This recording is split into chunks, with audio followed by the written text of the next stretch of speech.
Breaking news చూస్తున్నాం. విశాఖలో పర్యటనకు వచ్చిన కేంద్ర మంత్రులకు త్రుటిలో ప్రమాదం తప్పింది. శీలానగర్ వద్ద కేంద్ర మంత్రులు వెళ్తున్న కాన్వాయ్లో 3 వాహనాలు ఒకదానితో మరొకటి ఢీకొన్నాయి. 8 వాహనాల కాన్వాయ్లో 3 కార్లు ఢీకొట్టడంతో ప్రమాదం చోటు చేసుకుంది. ఈ ప్రమాదంలో 3 కార్లు ధ్వంసమయ్యాయి. ధ్వంసమైన కార్లలో మాజీ ఎంపీ జీవీఎల్ కు చెందిన వాహనం ఉన్నట్లు సమాచారం. స్టీల్ ప్లాంట్ కి నిధులు కేటాయించిన తర్వాత తొలిసారి కేంద్ర ఉక్కు భారీ పరిశ్రమల శాఖ మంత్రి కుమారస్వామి, సహాయ మంత్రి భూపతిరాజు శ్రీనివాస వర్మ విశాఖ పర్యటనకు వచ్చారు. అంతకు ముందు ఎయిర్పోర్ట్ లో ఎంపీలు సీఎం రమేష్, శ్రీభరత్, కలిశెట్టి అప్పల్ నాయుడు, ఎమ్మెల్యే విష్ణుకుమార్ రాజులు వీరికి ఘన స్వాగతం పలికారు. విమానాశ్రయం నుంచి భారీ ర్యాలీ మధ్య స్టీల్ ప్లాంట్ కు బయలుదేరారు. మార్గ మధ్యలో శీలానగర్ వద్ద ఈ ప్రమాదం జరిగింది. ఇక ఈ ప్రమాదానికి సంబంధించి మరిన్ని డీటెయిల్స్ మా కరెస్పాండెంట్ రాజు అందిస్తారు. రాజు, దీనికి సంబంధించిన డీటెయిల్స్ ఏంటి? మంత్రులకు తుట్టిలో ప్రమాదం తప్పినట్టు తెలుస్తుంది, ఏంటి డీటెయిల్స్?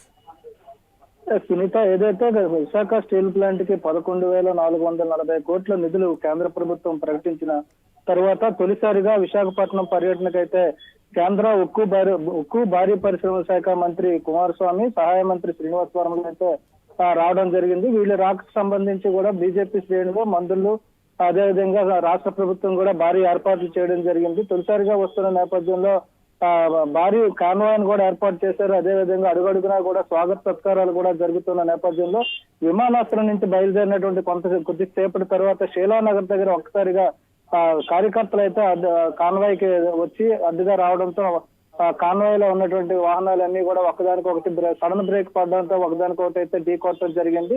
ఇందులో అయితే ముందుగా ఉన్నటువంటి కేంద్ర మంత్రులు ఉన్నటువంటి కారుకి అయితే ఎలాంటి ప్రమాదం చోటు చేసుకోలేదు.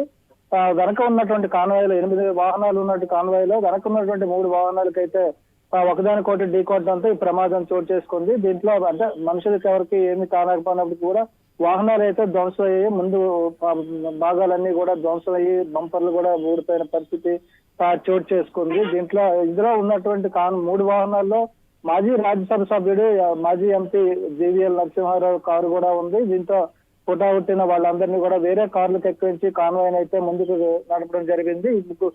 ధ్వంసమైనటువంటి 3 కార్లు కూడా పక్కకు తీసి ట్రాఫిక్ క్లియర్ చేయడం కూడా జరిగింది. ఏదైతే తొలిసారిగా స్టీల్ ప్లాంట్ సందర్శనకు వస్తున్నటువంటి కేంద్ర మంత్రికి అడుగడుగున స్వాగతాలు పలుకుతున్న పరిస్థితి. ఈ నేపథ్యంలో ఎక్కడ ఎవరు ఆపుతారో తెలియని పరిస్థితుల్లో కాన్వాయ్ అయితే స్లోగానే నడుస్తుందని చెప్పుకోవచ్చు. ప్రమాదం జరిగిన తర్వాత కూడా వాహనాలు కూడా ఒక అప్రమత్తతో ముందుకు వెళ్తున్న నేపథ్యంలో మరి కాసేపట్లో విశాఖ స్టీల్ ప్లాంట్ కి అయితే మంత్రులు చేరుకునే అవకాశాలు కనిపిస్తున్నాయి. Sunitha, right Raju, thank you for the update.